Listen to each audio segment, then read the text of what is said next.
안녕하세요. 저는 아름다운 광천 사회적 협동조합을 운영하고 있는 최근필입니다. 저는 불편함을 느끼는 시민이 여주를 바꾼다는 제목으로 이야기를 풀어보겠습니다. 2015년 여주 도자기 축제에 왔다가 우연히 들렸던 강천섬에서 강천섬이 너무 좋아서 강천으로 이사 오기로 결정하였습니다. 그리고 떡줄 사람은 생각하지도 않는데 저는 밤마다 강천섬을 어떻게 활용할지, 강천섬에서 어떤 문화예술 활동이 어울릴지 행복한 꿈을 꾸었습니다. 드디어 2018년 2월 강천섬을 품은 강천면으로 이사를 오게 되었습니다. 생각지도 못했던 강천면 주민자치위원장의 자리가 저에게 주어졌습니다. 그리고 이제 하고 싶은 일들을 할 수 있게 되었습니다. 가장 먼저 강천섬 개발 활용 주민 공청회를 열었습니다. 초등학생, 중학생, 그리고 주민들이 다양한 의견을 발표하였습니다. 그리고 본격적으로 강천섬에서 여러 가지 프로그램을 운영하게 되었습니다. 강천섬과 잘 어울리는 언플러그드 음악회를 열었습니다. 강천섬은 그 자체가 무대가 되어 주었습니다. 강천섬과 언플러그드 음악회는 찰떡궁합이었습니다. 음악으로 하나 되는 강천 하모니라는 사업이 공모사업에 선정되어 강천면 주민 남녀노소가 핸드웰, 칼림바, 오카리나 등 악기를 배워서 강천섬 힐링센터 준공식에서 축하 연주회를 열기도 하였습니다. 가을마다 강천섬에서 열리는 마켓에서는 강천면과 여주 시내 통기타 동호회 회원들이 연주가 해마다 이어지고 있습니다.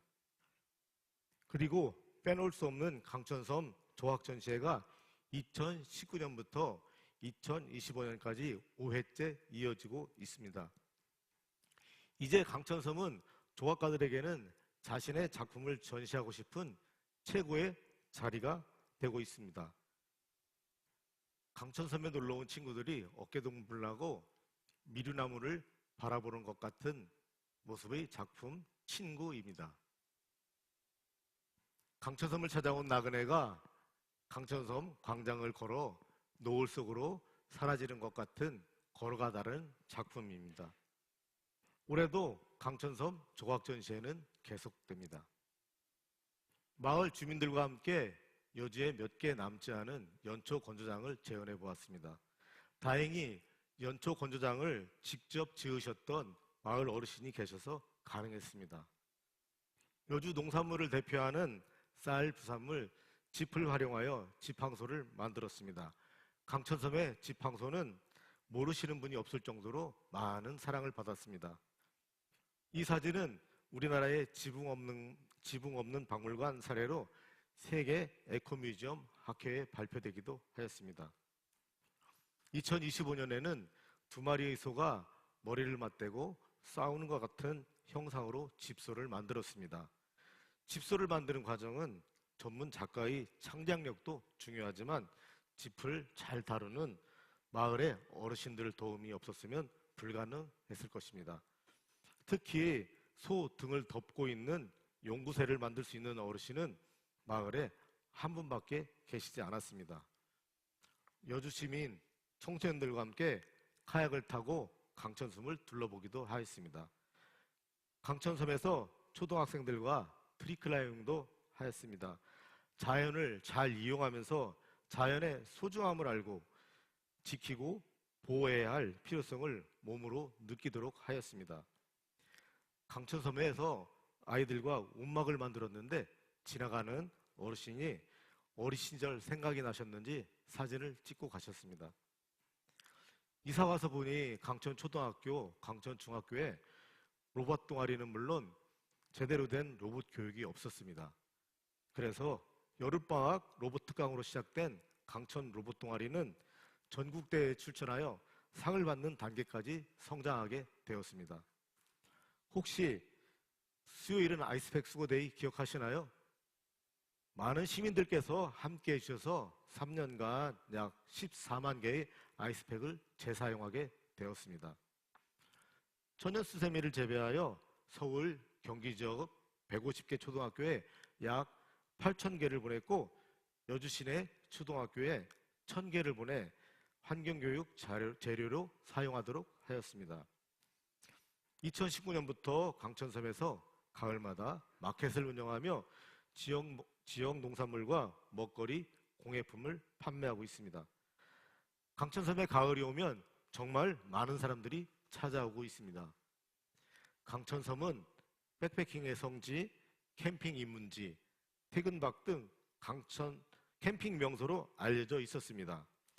120만 명 캠핑 카페 회원들이 가장 야영하고 싶은 곳 중 하나이기도 했었습니다. 이렇게 많은 사람들이 모이다 보니 컨테이너가 넘쳐날 정도로 쓰레기가 많이 발생했습니다. 그래서 주민들과 함께 쓰레기를 줍기 시작했습니다. 풀숲에 버려진 쓰레기도 찾아내고 홍수에 떠내려온 쓰레기도 치웠습니다. 강천섬에서 캠핑하시는 분들도 같이 쓰레기를 줍고 쓰레기 버리지 않기 캠페인에 동참해 주셨습니다. 강천섬에서 흔적 남기지 않기 캠페인도 진행했습니다.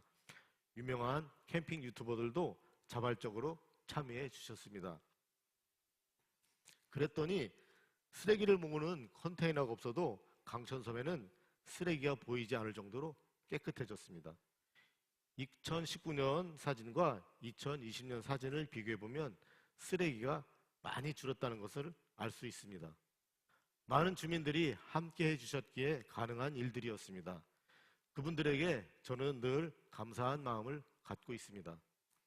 이런 일들을 하다 보니 제가 이사 오기 전에 어떤 특별한 일을 했을까 궁금해하시는 분들이 계셨습니다. 하지만 저는 여기 계시는 분들처럼 평범하게 직장 생활을 했었습니다. 그런데 제가 살아오는 과정에 저에게 몇 차례 제 마음을 불편하게 하는 일들이 있었습니다. 그러한 불편함이 이런 일들을 하게 하였습니다. 이제 제 마음을 불편하게 하였던 일들에 대해서 이야기해 보겠습니다. 첫째, 2017년 미국 버지니아 공대에서 한국인 이민 1.5세대 조승이라는 청년이 일으킨 총기 난사 사건이었습니다. 무려 32명의 학생과 교수님이 안타깝게 돌아가셨습니다. 그리고 본인도 스스로 현장에서 삶을 마감했습니다. 정말 끔찍한 사건이었습니다. 그런데 한 가지 뉴스가 저를 불편하게 만들었습니다. 우리나라 언론들은 경쟁적으로 한국인 1.5세대 조승희의 이민사, 가족사를 거론하며 마치 우리 사회의 책임이 있다는 듯 기사를 만들어냈습니다. 그러나 미국의 언론은 단호했습니다. 조승희는 미국 사람이고 미국 사회의 일원으로 그 책임도 미국 사회에 있다는 것이었습니다. 서로 다른 민족임에도 같은 사회 구성원으로 받아들이고 버지니아 공대 추모 광장에는 33개의 추모석이 설치되기도 했었습니다.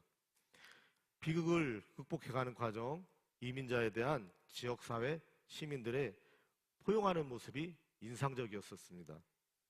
그래서 강천면에 선주민, 후주민이 함께 할 수 있는 음악으로 하나 되는 강천하모니 사업을 하였습니다. 선주민과 후주민이 함께 어우러져 악기를 배우고 공연을 하였습니다. 둘째, 2010년 미국 애틀랜타에서 열리는 세계 로봇 대회에 아들 보호자로 참가하게 되었습니다. 돔 경기장에서 2박 3일 동안 진행되는 대회에 미국 전역에서 많은 자원봉사자가 참여하였습니다.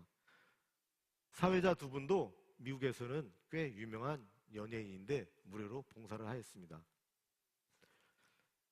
심사위원으로 봉사하시는 분들을 보면 평범하지가 않습니다. 청소년들의 눈높이에 맞춰 함께 즐기는 축제를 만들고 있었습니다. 2박 3일 봉사자들에게 제공되는 것은 점심 식사뿐이었습니다. 우리가 생각하는 점심과는 거리가 먼 햄버거 세트였습니다. 그 외 비용은 모두 각자 개인 부담이었습니다. 미국은 땅이 넓어서 비행기를 타고 오는 분들도 많이 있었습니다. 물론 자부담이었습니다. 더구나 휴가를 내고 2박 3일 봉사활동하시는 모습은 신선한 충격이었습니다. 셋째, 2019년 여름 신륵사 야외에서 있었던 공식 행사장 모습입니다. 국자와 냄비를 제외한 모든 것이 일회용품이었습니다. 식사를 하면서도 참 마음이 불편했습니다. 두고두고 오랫동안 마음이 불편했습니다. 이 불편한 마음으로 경기도에 장례식장 다회용기 사용을 제한하였고, 경기도 산하 도립 장례식장에서 다회용기 사용을 시범적으로 실시하게 되었습니다. 이렇게 저의 마음을 불편하게 하였던 일들이 하나, 둘 쌓여서 8년 동안 지역을 위하여 일을 하게 된 동기가 되었습니다. 그러나 불편함만으로 할 수 있는 일은 아니었습니다. 앞에 나침판이 보이시죠? 제 마음속에 있는 작은 나침판입니다. 나침판의 빨간 바늘은 언제 어디서나 어떤 상황에서도 북쪽을 향합니다. 가만히 보면 바늘은 멈춰 있지 않습니다.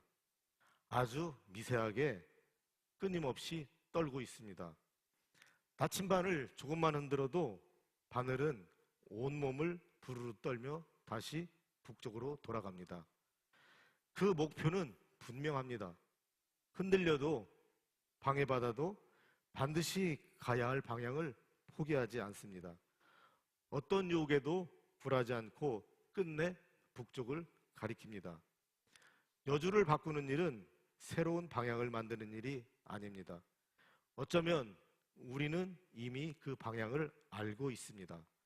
우리가 해야 할 일은 길을 새로 찾는 것이 아니라 이미 알고 있는 북쪽을 다시 가리키게 하는 것입니다. 여러분의 가슴속에 작은 나침반 하나씩 간직하시기 바랍니다. 여바시는 그 나침반이 떨림이 되어 드리겠습니다. 감사합니다.